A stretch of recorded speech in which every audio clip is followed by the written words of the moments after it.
We have an electricity crisis that the Albanese government says is caused by the war in Russia. Well, that's totally false. Electricity prices have been rising for a decade. The war in Ukraine started less than 10 months ago.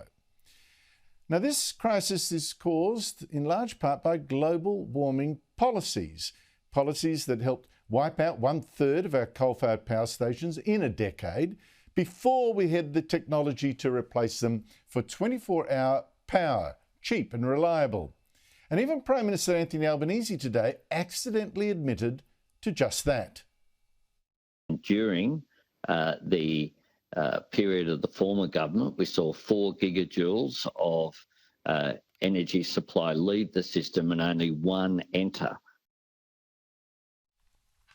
But the problem now is that technology to replace those coal-fired power stations still is not there. And this government and the state governments, they still push green policies that will close our remaining coal-fired power stations in less than 15 years. We have a medium-term plan to secure our energy future, and we know that that's about promoting clean energy. So that's a real crisis this government faces. We all face now. Closing coal-fired generators when we won't have the technology to replace them with something cheap and reliable for years, probably actually decades. And this government's solution is to paper over this mess by going, well, communist really, because that's exactly what we're now seeing. And it is terrifying our business leaders, including guys that were sucking up to this new government at its Jobs and Skills Summit only a couple of months ago. And now they've got this government saying, well, right now, for 1 year, we are going to set the price that miners charges for the coal and gas for our electricity. Like for coal, a tonne of coal, it's going to be $125. Now that alone, that price fixing is bad enough, and it's not going to stop your bills from going up and up. Won't do that.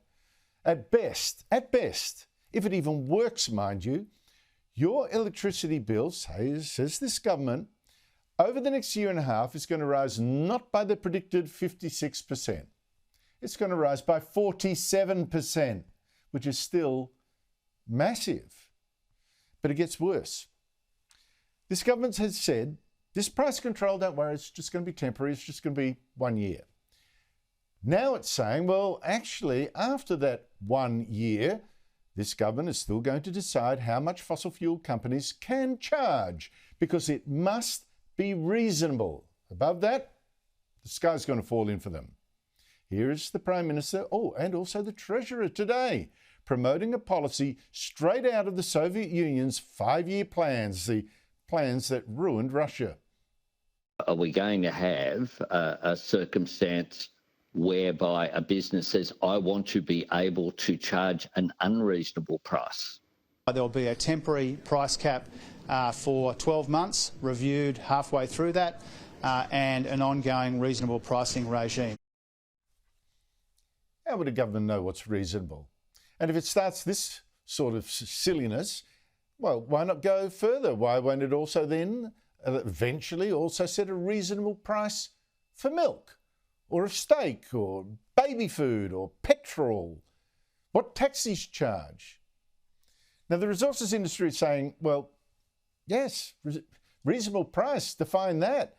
I mean, this government didn't risk its own billions to find these deposits, to test them, to drill and mine them, build the rail lines and ports, and pray that the deposits didn't run out, the machinery didn't fail, the prices held up, and they didn't go bankrupt.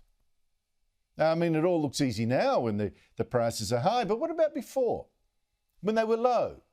And when some of these companies were struggling, trying to find this new gas in the teeth of governments like Victoria's that were trying to stop them. I mean, companies like Lakes Oil, which is now worthless. So, who now would bother investing in Australia to find the new oil and gas and coal that we will need when we now have a government so anti-fossil fuels and imposing price controls as soon as prices turn good? Friday's reforms went beyond what most in the industry, most in the community were expecting, because it included not just the temporary or the 1 year price cap that could still be extended, but ongoing regulation of gas prices. If you pull the wrong economic levers, particularly in an economic downturn, then that will be catastrophic for families and businesses. And this government is rushing us toward an energy plan which is not ready yet. You can't turn off the old system before the new system is ready.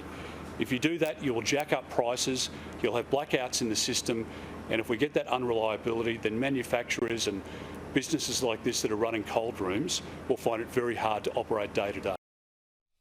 And unbelievably, this mess could get even worse again, because the Albanese government is probably going to need the votes of the Greens to get these price caps through Parliament.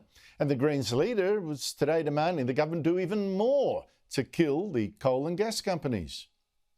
If there's a way of ensuring that the legislation does not compensate these coal and gas giants, and that we can help households and businesses get off expensive and dirty gas while temporary price caps are in place, and that we don't slow down the transition to renewables, then that's where we'd like to land. I can't believe it's come to this. This contempt now for capitalism, where markets, not governments, decide prices. This hatred for the fossil fuels that have made us so rich. And this total ignorance of the science that says the green technologies aren't there. And besides, us going green cannot, we're too small, cannot change the climate. But this government is in the grip of a global warming hysteria. It's a suicide nature cult that is the latest disguise of exactly the kind of people who once did push communism. And this push will end just as badly as that last one if we don't somehow stop it now.